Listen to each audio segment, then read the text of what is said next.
All right, back again with another movies I watched recently. I've got 30 movies here. Let's see if I can manage to do this in less than an hour this time. Probably not, but I'll do my best. Starting off with one of the worst movies I've ever seen.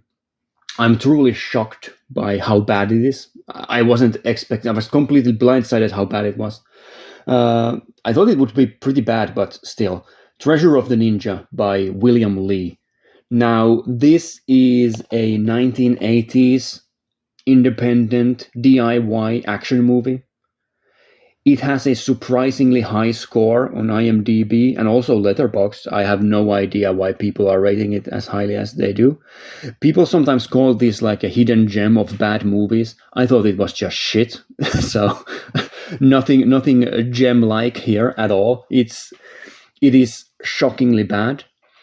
There are a couple of things that I did appreciate about it, but for the most part, like, wow.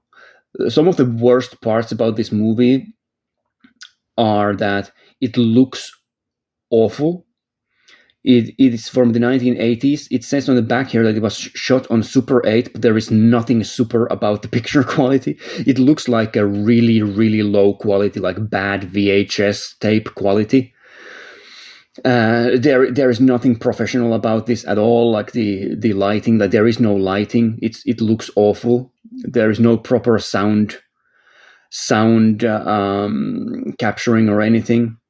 I think they even re-recorded some of the sound because it wasn't all there, or maybe it was some of the music. I don't remember, but they did some work on this.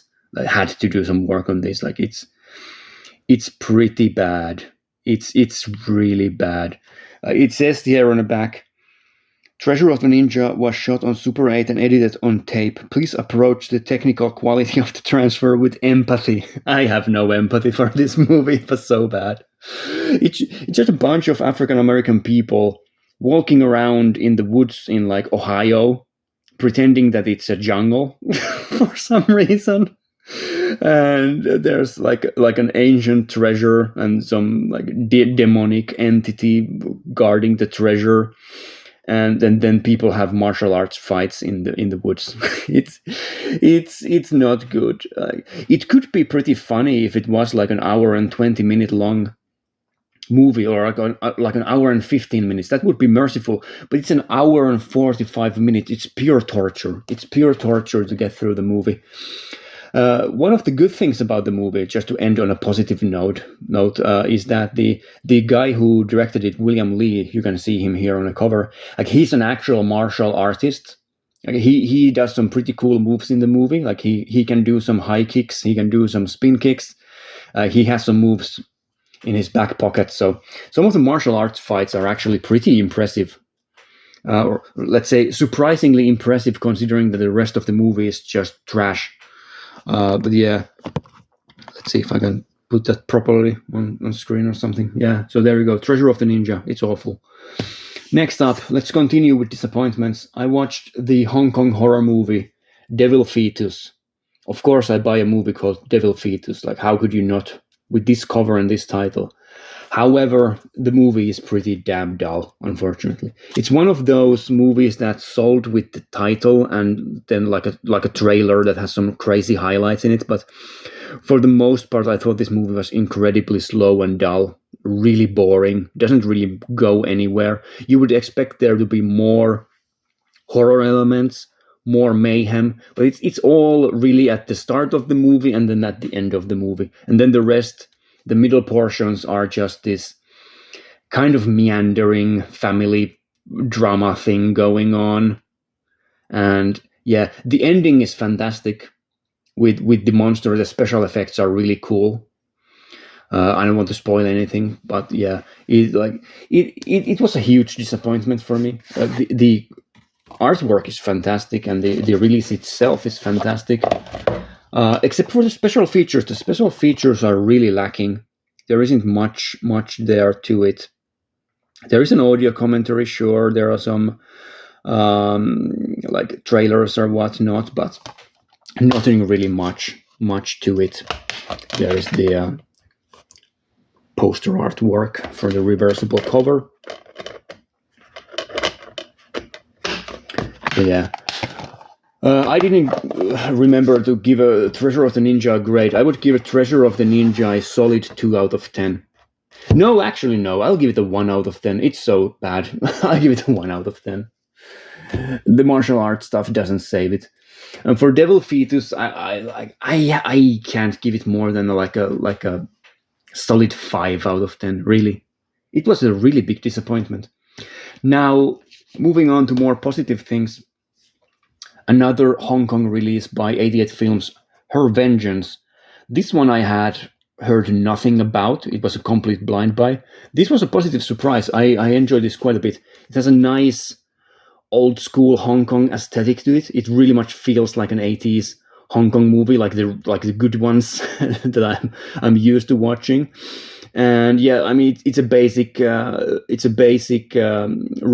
storyline, as you can probably tell from the title. You have this woman who is assaulted, and then she starts hunting down the people who harassed her, and it's like a solid 7 out of 10 in my book. I thought it was pretty fun. Has a nice aesthetic to it. The main actress is pretty good. There are some crazy fights here. There's a guy in a wheelchair who is like fighting against people, like in the climax. It was really cool. Really cool to see. There's a booklet, all this good stuff. This one, the Devil Fetus, I don't want to flip through the booklet because there is so much imagery there that's kind of, yeah. Also, yeah. There's this actor. I can't remember his name. He's really good. He's in so many of these Hong Kong movies. So yeah, lots of really really well lit nighttime scenes and everything in this movie. So yeah, if you're into Hong Kong movies and you haven't watched Her Vengeance, and you like stuff like Taxi Hunter, definitely worth checking out. Yeah, who was this directed by? It says here on the cover, on the back cover. Oh yeah, the actor is Lam Ching Ying. He's in Magic Cop. Yeah, he's the main guy in Magic Cop. Yeah. Or am I mixing them up? I don't know. Lam Nai Choi is the director. Yeah, the guy who did Story of Ricky. Yeah, good stuff. Moving on.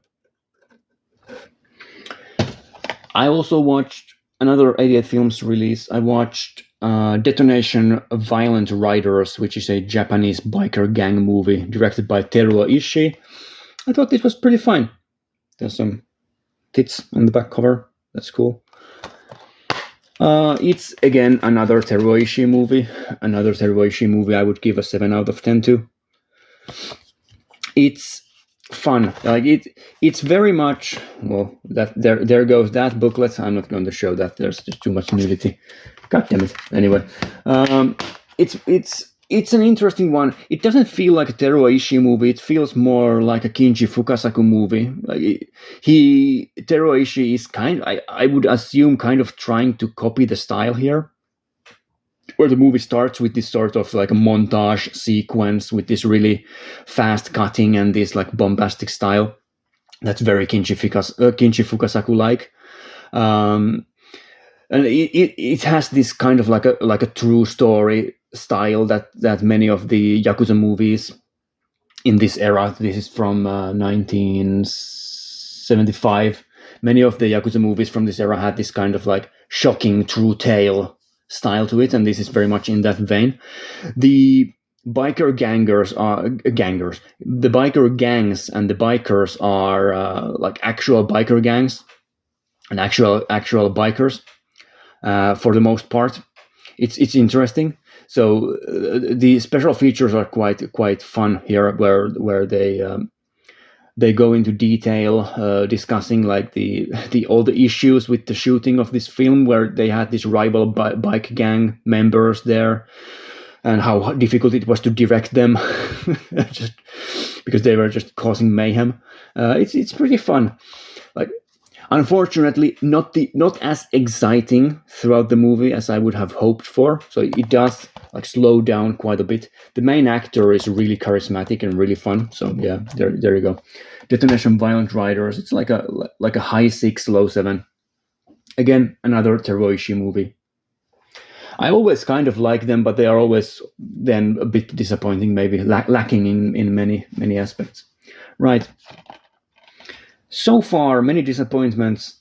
This one I do like quite a bit. I watched for the first time The Nice Guys, which is a action movie featuring Russell Crowe and Ryan Gosling, and it's pretty damn fun.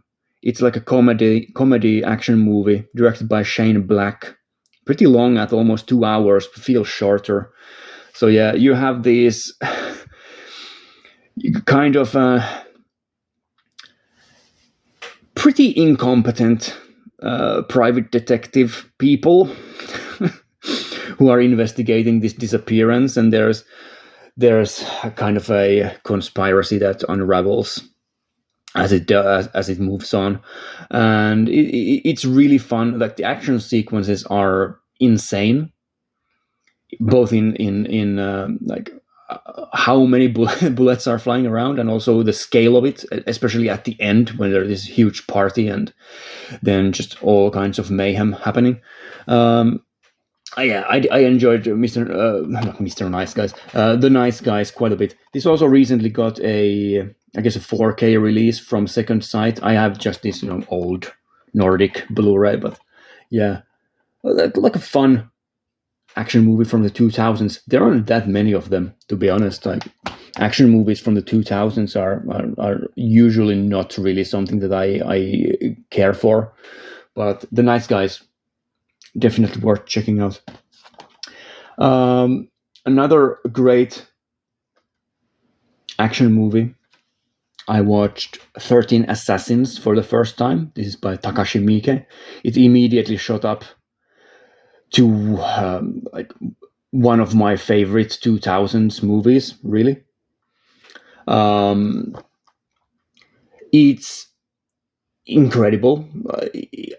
I would go as far as give this a 10 out of 10. Like this is a rare 10 out of 10 movie for me.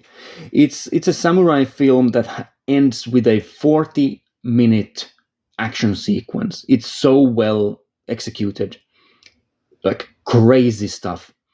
I guess the only thing that I don't like about this is that it has this kind of cheesy Hollywood thing going on at times, where during the action sequence, when some like character is dying, everything around them stops, and then you like zoom in on them, and they say their last words to a comrade and stuff like this, like dumb little Hollywood things. Like you could definitely cut out of the movie and make it more effective. That kind of breaks up the action, really, where you could have like even more just straightforward action without these breaks in between. But yeah, it's great. It's fantastic. It's one of the few 2000s samurai films that I would call like even worth checking out. There aren't that many of them. Like all the classics are from the 50s and 60s and 70s and stuff like that. So there aren't that many modern samurai films that I would even recommend checking out. But this one is brutal. It's so violent. It's so gritty, and the final action sequence so great. It also has has an interesting, almost dreamlike twist at the end. Really strange, but I enjoyed it a lot. So it ends with kind of a twist as well. So yeah, 13 Assassins. This is like a bare bones Blu-ray from Artificial Eye. Nothing really special about it. It does have some special features, interviews and stuff, but nothing too much. Then I watched a couple of Samuel Fuller movies. I watched Fixed Bayonets, which is a war movie. It takes place during the Korean War, or is set in the Korean War.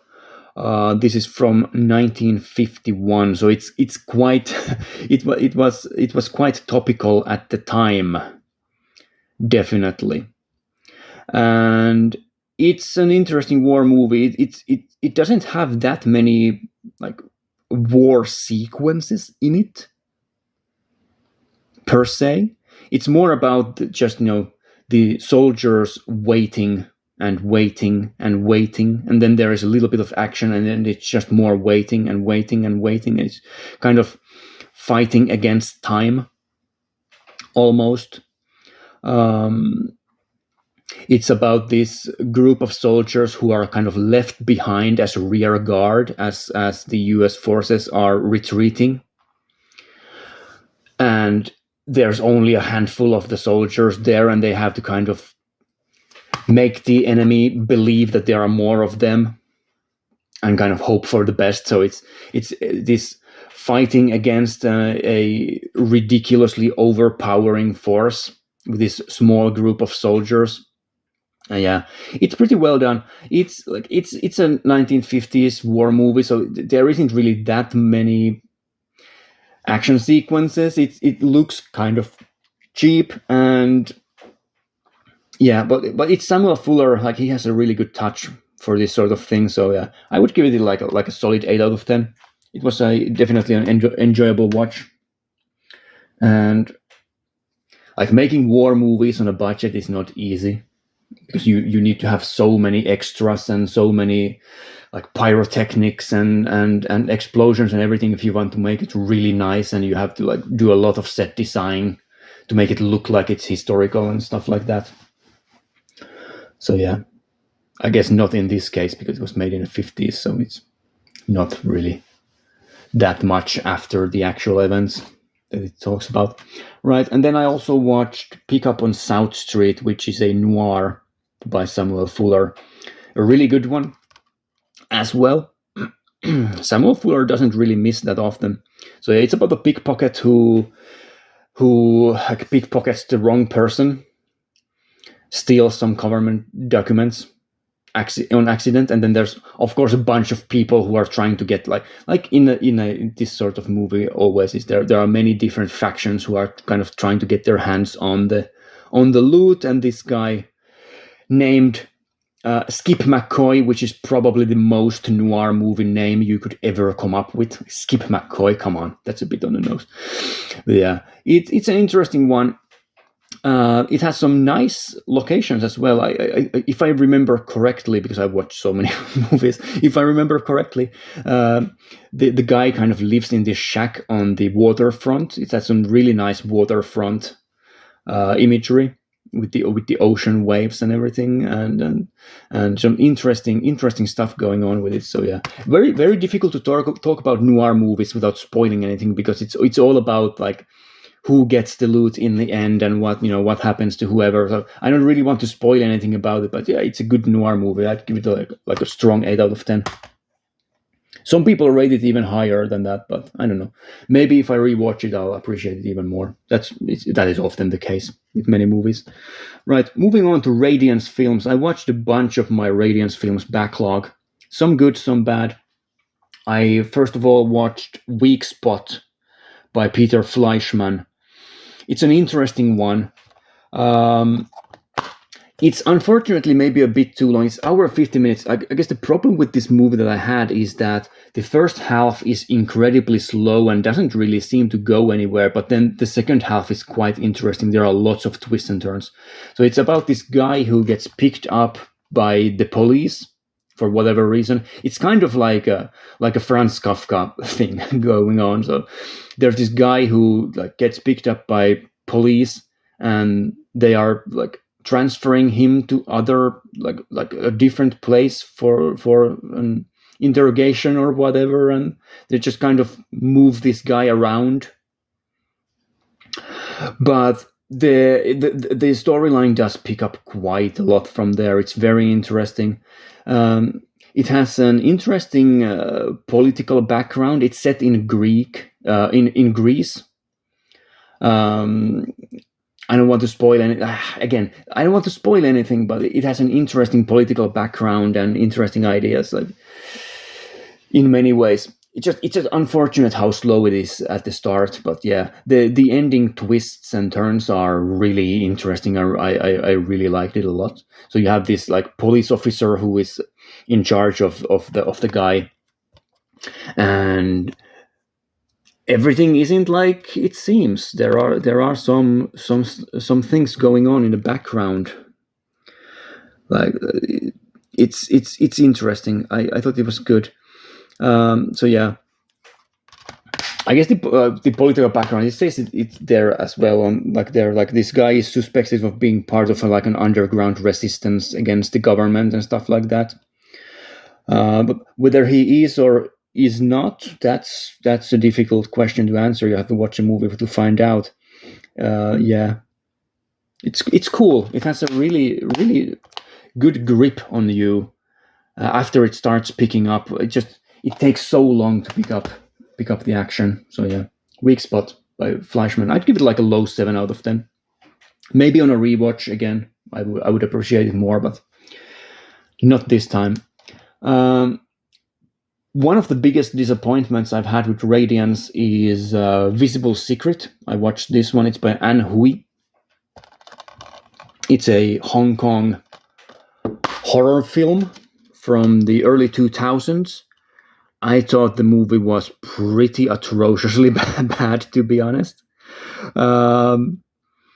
It's kind of a ghost movie. I guess the best part about the movie is that it has Anthony Wong in it early on. He has a tiny, small role in the movie. I guess I'll flip through the booklet a bit. I could have done so for Weak Spot as well, but I was afraid of spoilers. So yeah, it's an early 2000s Hong Kong movie. Do we have imagery of Anthony Wong here? I want to see Anthony Wong. No, there's a ghostly character. New Millennium Old Ghost.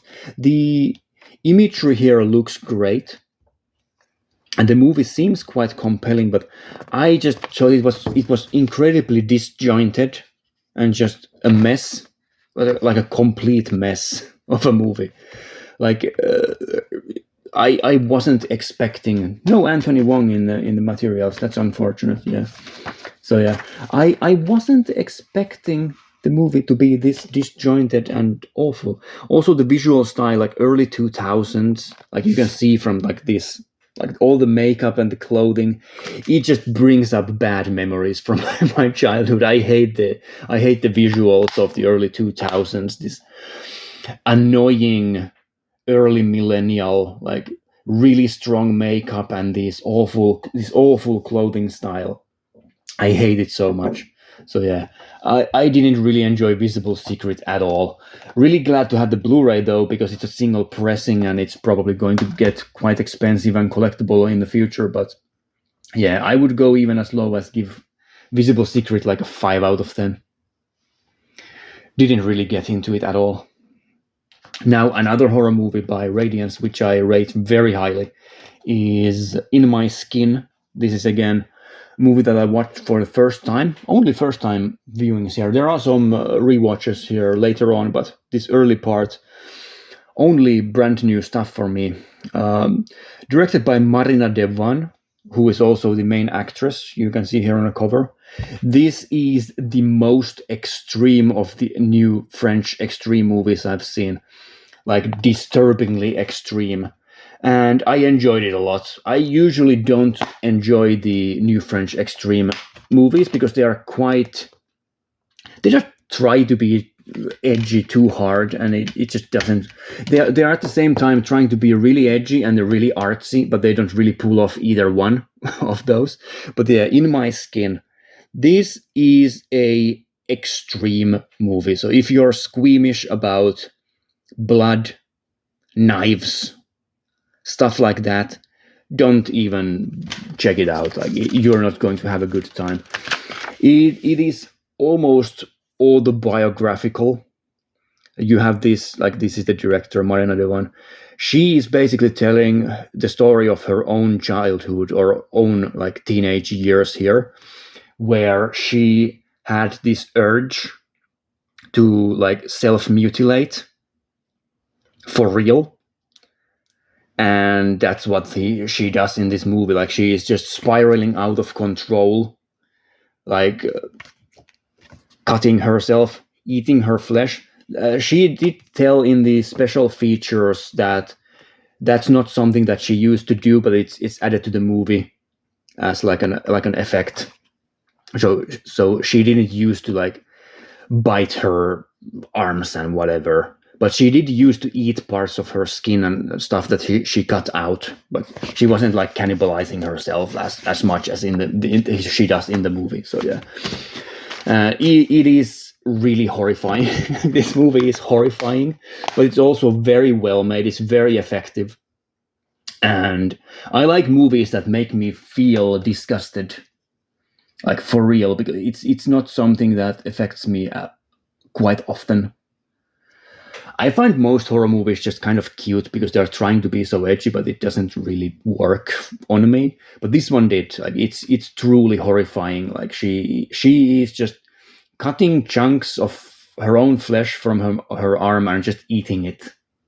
It's pretty bad. It gets pretty bad, and it's the world view in the movie is very dark and nihilistic as well. So there isn't much of a hope for a happy ending there in that storyline.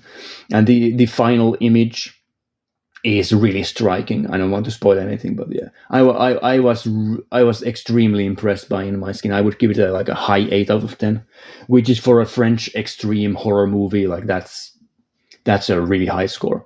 Probably the only movies I would rate higher in this genre are some like Gaspar Noé movies like Irreversible and stuff like that. Like, this is on par with Irreversible in my opinion. Right, moving on with more Radiance, I watched Welcome to the Dollhouse, jumping from extreme horror to comedy. Directed by Todd Solondz. It's about this teenage girl who is really strange and quirky. And yeah, it's fun. Like, this seems to be pretty popular among Americans. It's like is this a Sundance movie? It feels like a Sundance movie. Yeah, it's a Sundance Film Festival movie. So yeah, it's a strange comedy movie, very unique, very off kilter. Has a style to it that is quite unique. It doesn't really remind me of any other movies or any other director. So Todd Solondz really like does some interesting stuff here. Some of the comedy maybe reminds me a bit of like Wes Anderson. Like, you have this main character. Her name is Wiener Dog. why Wiener Dog? Really, and it's just a funny coming of age like teenage comedy movie. It does have some like funny bits to it. Like, you have this older, like this guy who plays guitar, who every girl is interested in.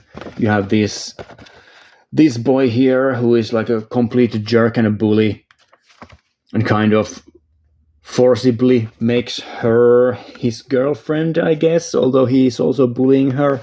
It's weird. It has an aesthetic and a feel to it that is quite unique. I did enjoy it quite a bit. So yeah, I don't know. It's a difficult movie to rate. It's also quite dark at times. Like, there's a kidnapping stuff and stuff going on. But yeah, it all comes together in the end. There's Wiener Dog. it's strange. I don't know. So yeah, I'm quite glad that I got this. Like, this is not the original batch that was sold out quickly. I got this from when it came back on sale. There's like sold extra copies of the limited edition, basically. So glad to have a copy of this. It's one of the more expensive and collectible ones of the Radiance catalog. So it's like the third one that they ever released. So yeah, I don't know. I would give Welcome to the Dollhouse like a solid 7 out of 10. I don't know. It's difficult to rate. I have a really hard time rating this movie. It's kind of a funny comedy, but also at the same time, how much does it really have to say about stuff? I don't know. It's strange. Enjoyable. Definitely worth checking out. Another movie that is quite enjoyable and worth checking out is Los Golfos. This is the last of the Radiant stuff that I have here. It's a Spanish movie from the 1950s, directed by Carlos Saura. 50s, right? Yeah, 59. And while the movie is not the most exciting, I found it quite boring, actually. It does have a nice look to it. It almost looks like a neo-realist, like Italian movie, with these like just a bunch of men just hanging out in these desolate landscapes. One of them is a bullfighter who is trying to like get out of poverty, and then he has these like these are like small time criminals. They are just they are funding the bullfighting dream of this guy by just doing crime basically. The movie looks great. Absolutely great. But yeah, I don't know, like maybe Spanish people get more out of this film because they know the cultural context better, maybe. But as an outsider looking in, I didn't really get into the world of these people, maybe as much as I would have hoped. But yeah, the special features on this disc are fantastic. There's a lot of explanation of the cultural context, the historical era, and like the historical importance of this movie, because this is like one of those movies that kind of went against the post-World War II censorship machine that was in effect in Spain. And this is one of the films that kind of started a new era of Spanish film, I guess. I don't know much about it, but there's a lot of material about that in the special features. So yeah, I thought it was like a low 7 out of 10 for me. If you're Spanish, you probably rate this higher because you know more about it. And it is a nice looking movie, but yeah. Next up, moving on to other labels. This is just a Nordic Blu-ray. It's The Eyes of Julia. Julian Silmät in Finnish, but yeah, it's a Spanish horror movie directed by Guillem Morales. It's about this woman who is like going blind, basically. I don't see why this is, no pun intended, I don't see why this movie is so highly rated, really. I thought it was quite mediocre and dull. It has this feeling of a television movie. It doesn't have this like high quality theatrical film quality to it, in my opinion. Like all like everything about it, like the set design, the colors, it just looks kind of brown and gray and dull for the most part. The horror stuff is sometimes quite effective. There's some really interesting ideas here with light and like the eyes and stuff, right? Sure. It's kind of shot in a way where oftentimes you only see, like, you don't see the full people on screen, which is kind of trying to emulate the eyesight of the characters not being like the best, right? So you only see like legs, like while people are talking and stuff like this. It has some interesting ideas to it, but for the most part, I found it quite generic and typical and stuff like that. It has Guillermo del Toro's name here because it's one of those like Guillermo del Toro presents movies, like where they use his name to market these other like smaller Spanish and so on directors. So yeah, The Eyes of Julia, is that the English name? I think it is. I'm pretty sure it is. Does it say it here on the back cover? Los Ojos de Julia. Well, that's the original title. I guess it's The Eyes of Julia or something like that. It's from 2010. It's all right, but yeah, it is quite predictable where it goes, and I thought it was incredibly easy to figure out who, like, there's a killer here who is tormenting this woman and stuff like that. So it was incredibly easy to figure out who the killer was. So yeah, but it's all right. Like, it's like a low 6 out of 10. Not the worst horror movie I've watched this year by a long shot. Right, moving back to Artificial Eye, I watched for the first time Ashes of Time, which is a film by Wong Kar-wai. one of the few Wong Kar-wai movies I haven't seen yet. Now, what do I think about this one? It is definitely unique. It is bizarre. It's a sword fighting, kind of a sword fighting, like wuxia film, wuxia, however you want to pronounce it. I don't know. So like an East Asian sword fighting movie, like historical sword fighting movie. It has Leslie Cheung in it. He is fantastic. This guy, unfortunately dead now, of course, but it is what it is. This is a strange one.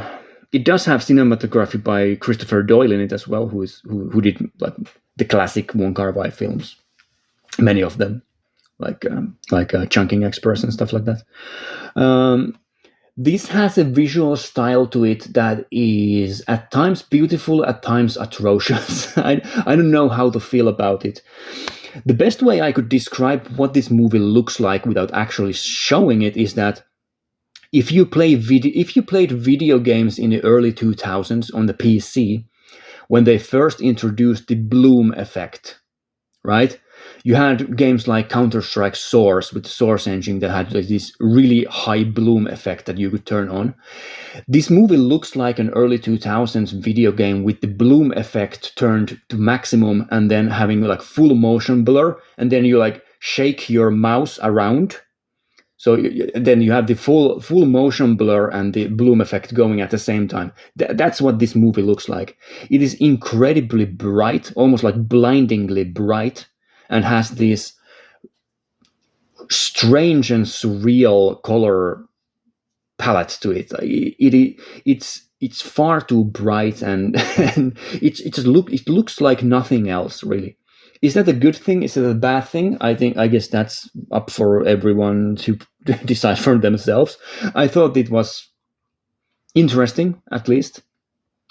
The movie itself is insane in how its story is told. Like it's not really a traditional story in the sense. It's this guy, and there's a desert.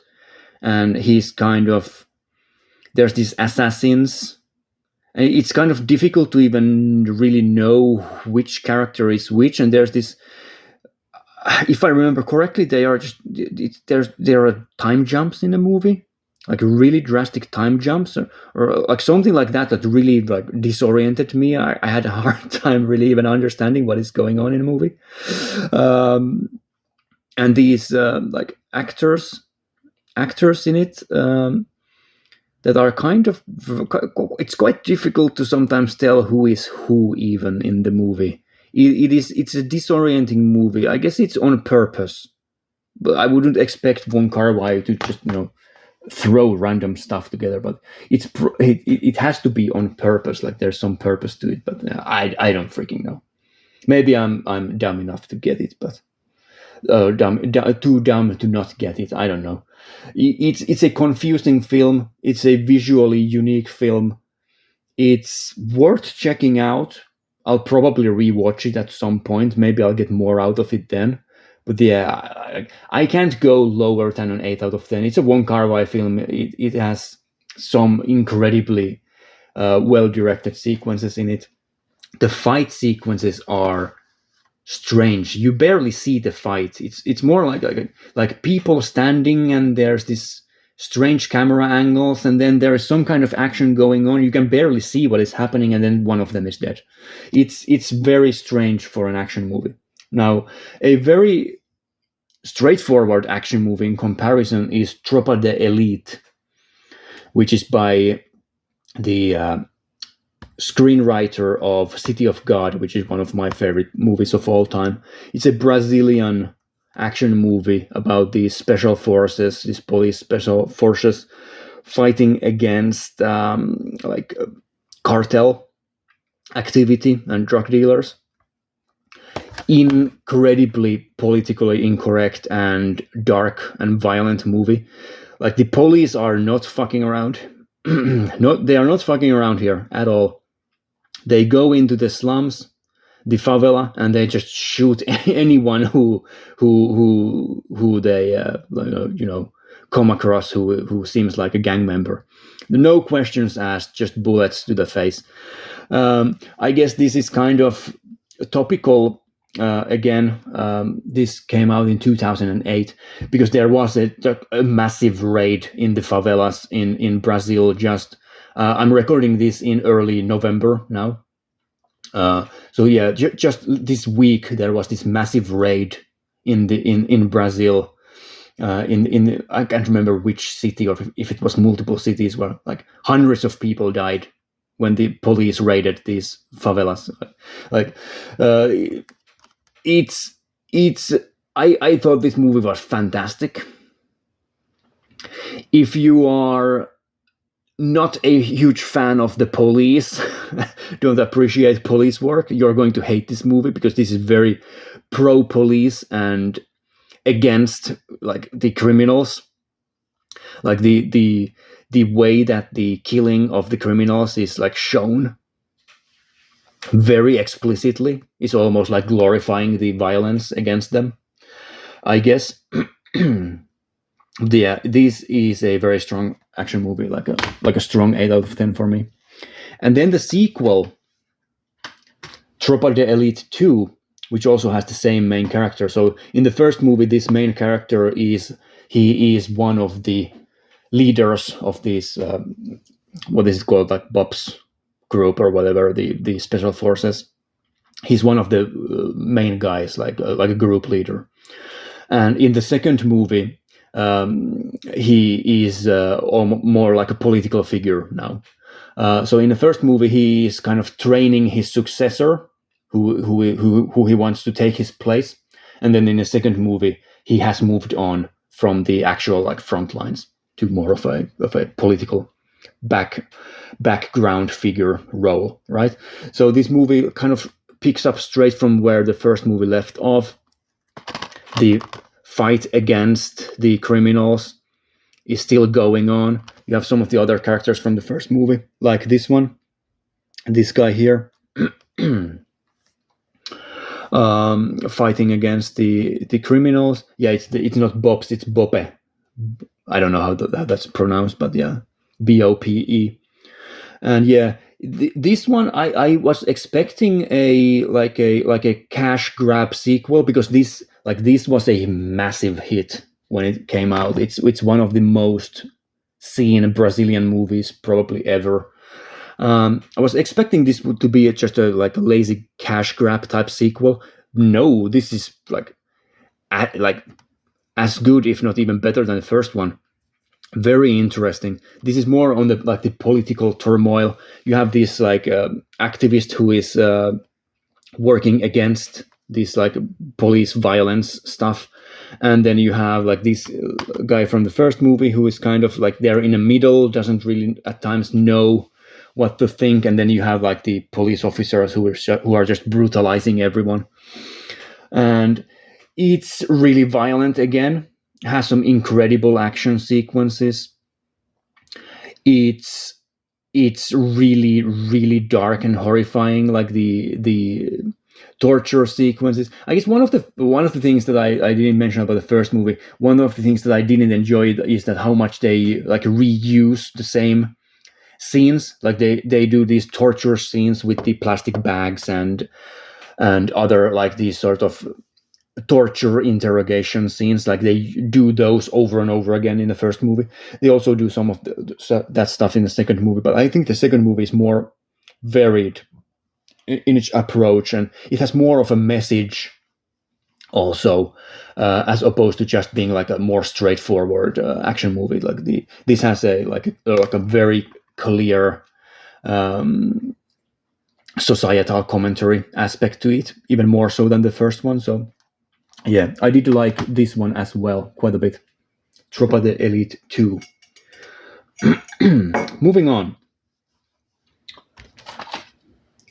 I rewatched The Suspicious Death of a Minor, which is a Italian kind of police action movie. It does have some giallo elements in it as well, but it's more of a police movie, really. There is like killers and stuff here, but yeah. I rewatched this. I showed it to a friend of mine.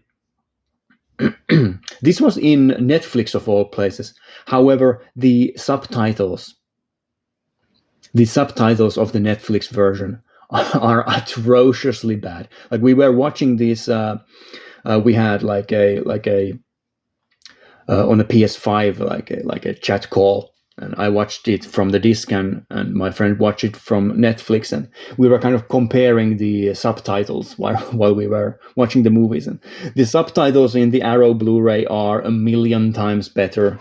Like it's not even close. There is so much so many mistranslations in the Netflix subtitles and just missing context and everything. But yeah, this is one of my favorite Italian like police movies. Like I would give this a solid 9 out of 10. I really love this movie. It is a perfect mix of giallo and like a police investigation movie, and also a comedy movie. It's really funny.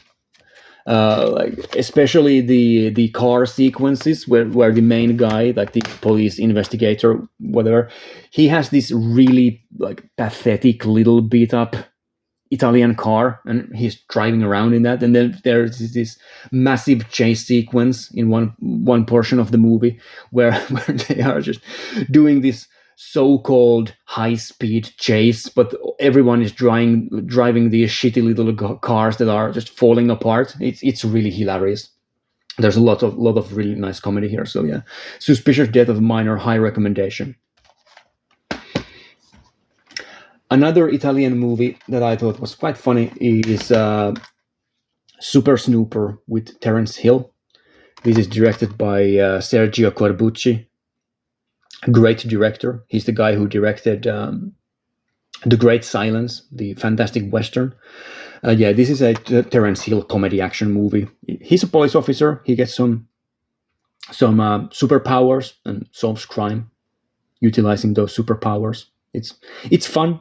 I don't know. It's like a basic 7 out of 10 funny movie. Much better than the other police movie I watched with Terence Hill in it. What was it? Earlier this year, I think, or maybe late last year, I watched Miami Super Cops with Terence Hill and Bud Spencer. I thought that was much worse than this one. So, yeah, it's a funny comedy movie. Like it a lot. like a basic 7 out of 10. Now, moving on back to the theme of the early video, one of the worst movies I've ever seen. I watched Blubberella, which is a Uwe Boll, awful Uwe Boll movie. Uwe Boll, for those who play video games, is a familiar name because he has done many of the video game adaptation movies like Far Cry and Postal and Blood Rain and stuff like that. Just awful, really bad movies. And yeah, it says here on the back cover that it is törkeän loukkaava. that is accurate. So if I translate that into English, it's incredibly offensive. Like it's bad. Like it's basically an hour and 30 minutes of really offensive fat jokes about this main actress who is like clearly overweight, and just Nazi jokes and stuff like that.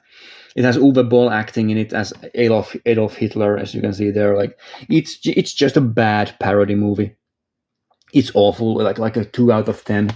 Don't watch Blubberella. Like it's not even funny. It's just boring and annoying. Right. Then I have a couple more here.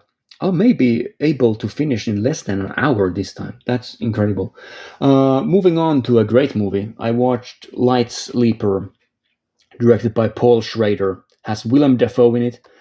One of my favorite Willem Dafoe performances. He's great in this. Also has Susan Sarandon in it. Great actors. It's like a neo-noir movie about this white-collar drug dealer. Willem Dafoe is playing this white-collar drug dealer, and he is pulled back into the world of criminal activity and so on. Very dreamlike movie. Has a great atmosphere to it. Very much a nighttime movie. If you aren't sleepy, but you feel like watching a movie at late at night. Like this is a perfect late night movie. If you feel even a little bit sleepy, it's a problem because you're probably going to have a bad time getting through the whole thing because it's very dreamlike and very sort of slow moving in that sense. But yeah, Paul Schrader, great director, especially around this time. This is from 1992, so like the 70s stuff, some of the 90s stuff, 80s stuff. Like Paul Schrader was really on top of his game. All right, next up, Pain and Gain. I watched this Dwayne Johnson movie. Now, it's a Michael Bay movie, so you know what you're getting. You're getting ridiculous, over-the-top action, where having as much stuff on screen at all times is more important than any sort of visual aesthetic. I have a cousin who loves this movie. He always talks about this movie. It seems like every time we see, he talks about Pain and Gain. But I never ended up watching it. This is from 2013. Now I did watch it, and it's not great. It's really entertaining and really fun, but it's not a great. I didn't really get much out of it, to be honest. I guess the true story behind it is kind of interesting because this is based on a true story. It's about Mark Wahlberg, Dwayne Johnson, and some other guys. They're these sort of bodybuilders in like Florida, in Miami, I think, and they start doing some just insanely dumb stuff. Like they become criminals, and they do some incredibly dumb stuff in this movie. It just gets crazier and crazier and crazier. They accidentally and on purpose like kill people, like kidnap people, like do blackmail and try to get extort money. And while you're watching the movie, it seems like impossible. That like it seems so unreal. Some of the stuff that they are doing, like some of the ways that the people are killed, and like one of the women who is killed, like is like it feels so unreal, but it's real. Like there's like these guys really did exist in the real world, and they did this stuff, and it's not even that exaggerated in the storyline. Like one of the women who gets killed is like she has massive breast implants, and her body is recognized because the breast implants have a serial number, and they figure out like who the person is. Stuff like this. It's ridiculous. And the kidnapping stuff and everything, it's completely ridiculous. So it is kind of funny and interesting in that way, like the real storyline behind it. But then it's directed by Michael Bay, and Michael Bay has absolutely no eye for any sort of detail or subtlety or anything.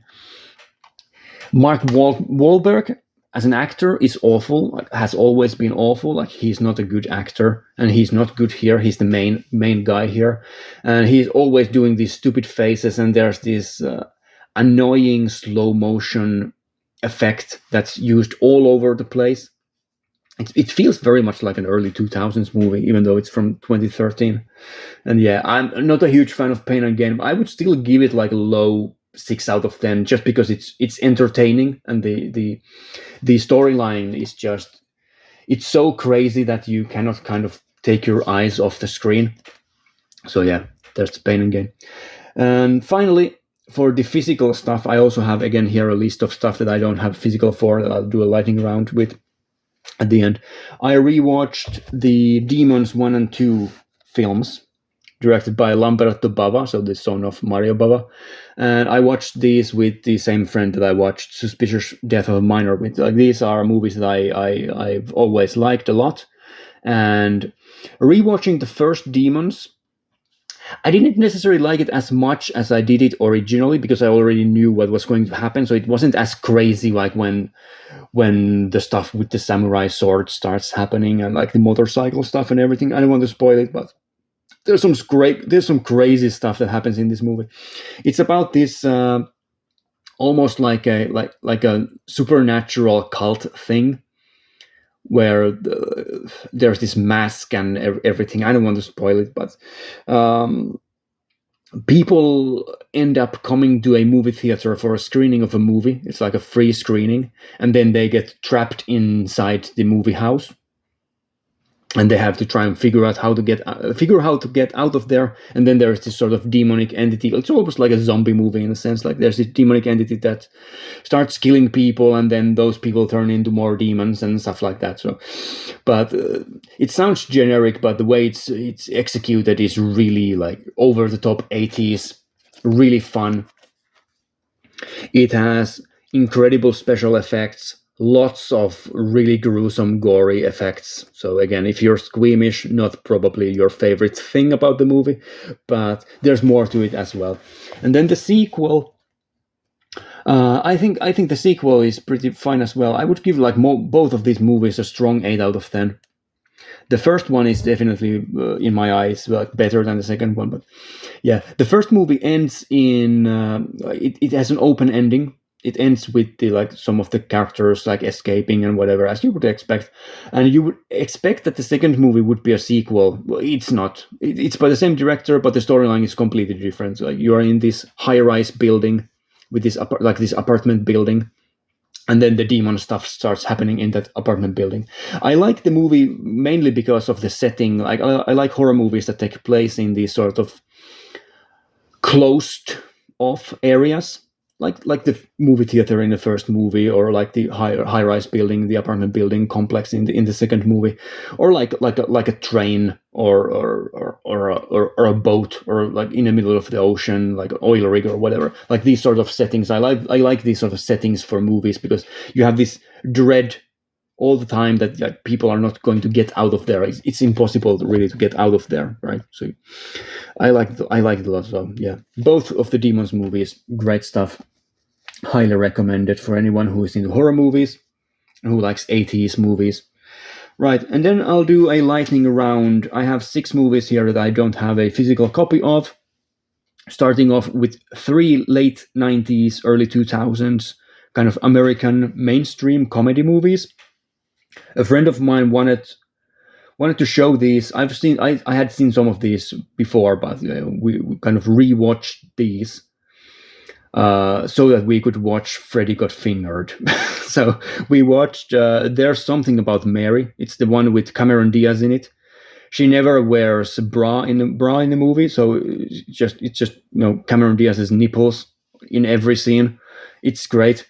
I was positively surprised by the movie. I was expecting there's also Ben Stiller in it, so I was expecting it to be just some garbage like a blockbuster comedy movie with Ben Stiller in it, but it was actually really funny at times, especially the scene with the zipper, like the body horror scene with the zipper, with Ben Stiller's testicles getting stuck in the zipper, stuff like that. It's surprisingly funny and witty, and has some fun side characters. There's the guy who has the snake.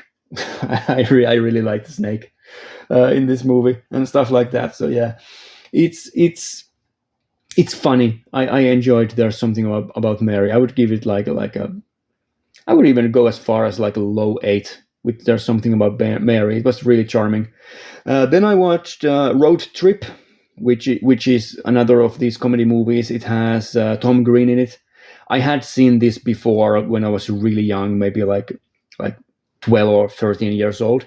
That's the perfect age to watch Road Trip. I thought it was really much worse than There's Something About Mary. Really juvenile, as you would expect from a comedy movie with Tom Green in it. It's dumb. It's about this a college student who has a long distance relationship with this like childhood sweetheart, and then he accidentally sends a videotape of him like cheating on her in the mail to her, because like he sent the wrong tape and stuff like that. So then they go on a road trip, as the title suggests, to get the tape back. And yeah, not a great movie, really. All right, I'd give it like a 5 out of 10.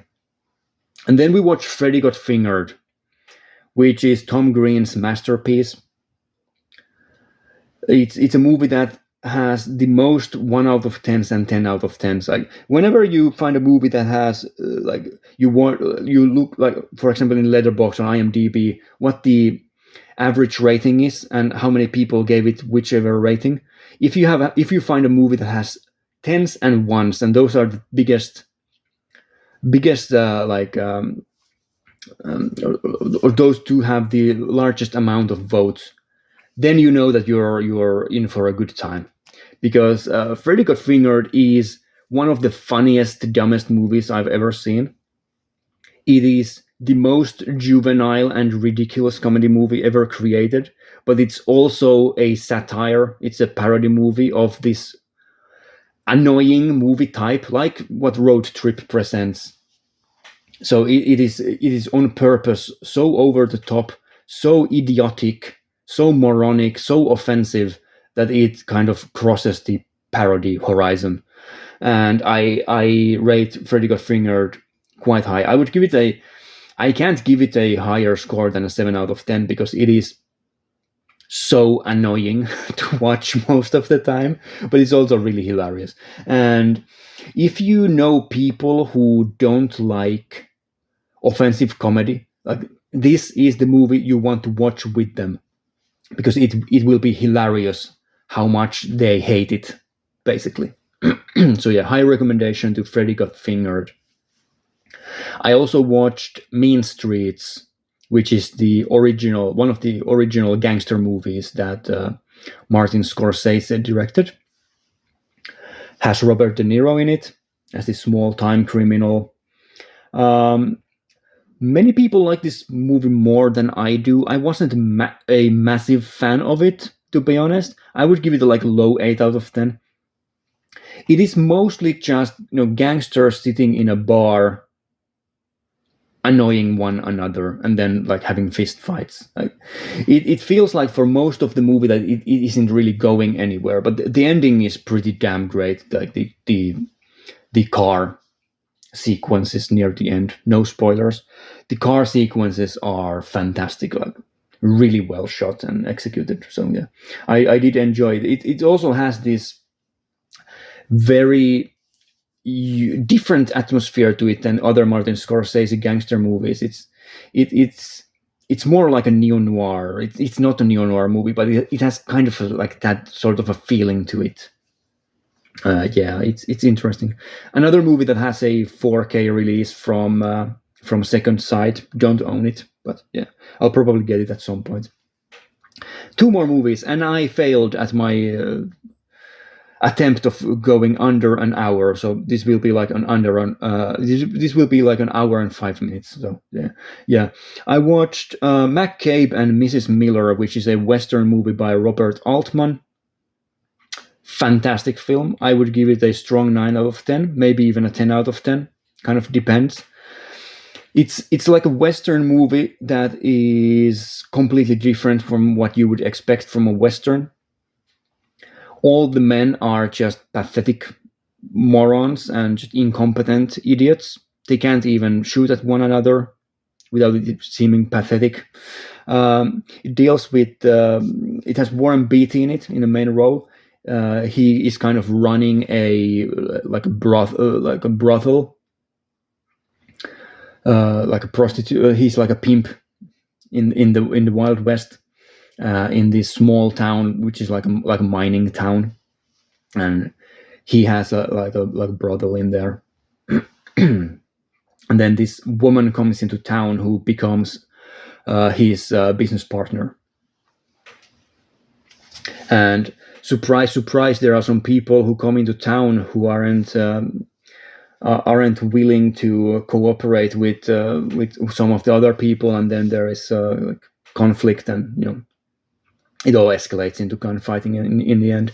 The gunfighting sequences in the end are some of my favorite in any Western, because it's not like two guys standing there eyeing each other out and then having a duel. It's like people are sneaking behind one another, creating distractions, like shooting each other in the back, like this sort of pathetic behavior that you wouldn't expect from a Western, because in the Western movie, all the people are supposed to be either heroes or villains, and they have like a code of ethics and whatever. But there's nothing like that here. So yeah, I really appreciated how Altman took the tropes of Western movies and turned them upside down. It's really interesting. Works well. And then last of all, I watched another garbage Finnish movie by the same director that I always watch movies by, Visa Mäkinen. Last time I said that I would edit on screen the title of the movie, but I forgot to do that. I won't do that here either, because there are no English language releases for these movies. I don't even know why I'm talking about these awful movies, but I watched the movie Voi joku mikä lauantai, which translates roughly to, oh boy, what a Saturday. It's about two women who are on a road trip towards their like summer cabin, like this cottage, as we do have these in Finland. Like everyone pretty much owns a summer cottage, like a holiday cottage, somewhere in the middle of the woods or on a lakeside or whatever. And they're going there, and on the way there, it's like a road movie. They meet up random men who all are like drooling at the idea of having their way with these two women. The two women don't really care about any of that sort of stuff, and they invite all of the men one by one to come to their summer cabin. And in the end, it's not just those men are just hanging out there at the cabin because the women didn't even show up. They do at the end of the movie. The movie ends up in like a anticlimactic, in a really anticlimactic way, where the women just show up at the cabin, and then the movie ends.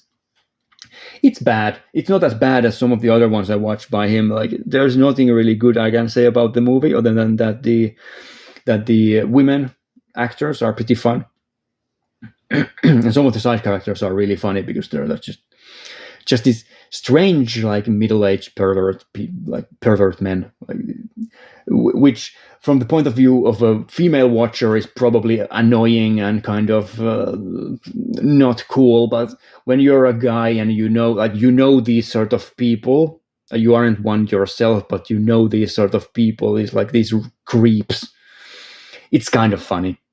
And that is, nothing happens in a movie that's really like bad. It's a comedy movie, right? So it's all in good fun. But yeah, side characters are just creeps. All right. So yeah, I'd give it like a 3 out of 10. Not as bad as some of the other ones, but pretty bad. So yeah, that's my thoughts on these movies. Hope you enjoyed it. Whoever got to the end. There are some people who do watch these to the end. So salute to you. I don't know if I have anything really interesting to say about these movies, but it's good to know that some people think that I do. So yeah, there you go. I'll be back again next week with something else, and I'll see you later. Bye.